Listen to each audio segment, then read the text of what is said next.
नमस्कार, मैं हूं आपके साथ कंचन भारद्वाज। स्वागत करती हूं आपका वन इंडिया हिंदी में। आज बात होगी मध्य प्रदेश की लोकप्रिय रतलाम लोकसभा सीट के बारे में, जहां से कांग्रेस के कांतिलाल भूरिया सांसद हैं।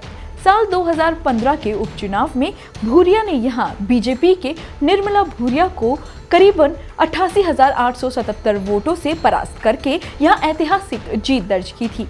इस सीट पर पहले बीजेपी नेता दिलीप सिंह भूरिया को जीत मिली थी, लेकिन उनके निधन के बाद यह उपचुनाव हुआ, जिसमें कांग्रेस जीत गई। मध्य प्रदेश के मालवा क्षेत्र में स्थित रतलाम के पहले राजा महाराजा रतन सिंह थे। ये नगर सेब, सोना, मावा, साड़ी, समोसा और कचौरियों के लिए जाना जाता है। रतलाम जिले का गांव सिमला वदा इसके ग्रामीण विकास के लिए पूरे क्षेत्र में प्रसिद्ध है।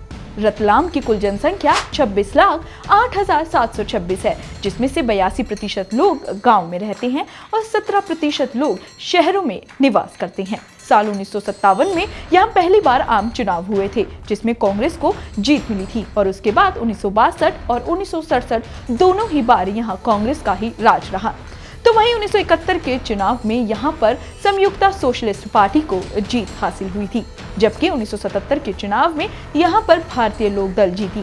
साल 1980 में यहां कांग्रेस विजयी हुई और दिलीप सिंह भूरिया सांसद बने और वो 1984, 1989, 1991 और 1996 तक यहां के सांसद रहे। इसके बाद साल 1998 में यहां से कांग्रेस के टिकट पर कांतिलाल भूरिया एमपी चुने गए और वो 1999, 2004 और 2009 तक इस सीट पर एमपी रहे। लेकिन साल 2014 में एक बार फिर से दिलीप सिंह भूरिया यहां के सांसद की कुर्सी पर बैठ गए, लेकिन इस बार वो कांग्रेस के साथ नहीं बल्कि बीजेपी के टिकट पर यहां विजयी हुए थे। लेकिन चुनाव के एक साल बाद ही उनका निधन हो गया, जिसके बाद यहाँ उपचुनाव हुए और ये सीट एक बार फिर से कांग्रेस की झोली में चली गई और कांतिलाल भूरिया यहां से एमपी चुने गए। कांतिलाल भूरिया कांग्रेस पार्टी के दिग्गज नेताओं में से एक है।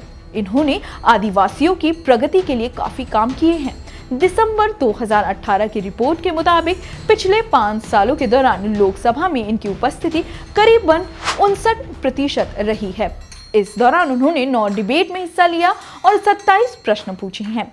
साल 2015 के उपचुनाव में यहां कुल मतदाताओं की संख्या 17,02,648 थी, जिसमें से मात्र 10,82,681 लोगों ने ही अपने मतों का प्रयोग किया और मतदान किया, जिनमें पुरुषों की संख्या 5,70,248 और महिलाओं की संख्या 5,12,433 थी। यहाँ की 87% जनसंख्या हिंदू धर्म में और 10% लोग मुस्लिम धर्म में आस्था रखते हैं।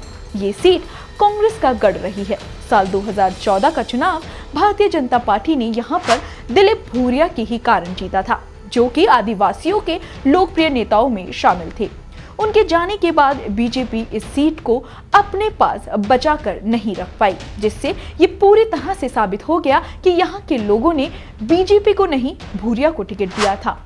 लेकिन क्या इस बार बीजेपी यहां कमाल कर पाएगी? ये एक बड़ा सवाल है, वो भी तब जब राज्य में कांग्रेस की सरकार है और बीजेपी राज्य की सत्ता से बाहर हो गई है। तो वहीं कांग्रेस की पूरी कोशिश इस सीट को अपने पास बचाने की होगी।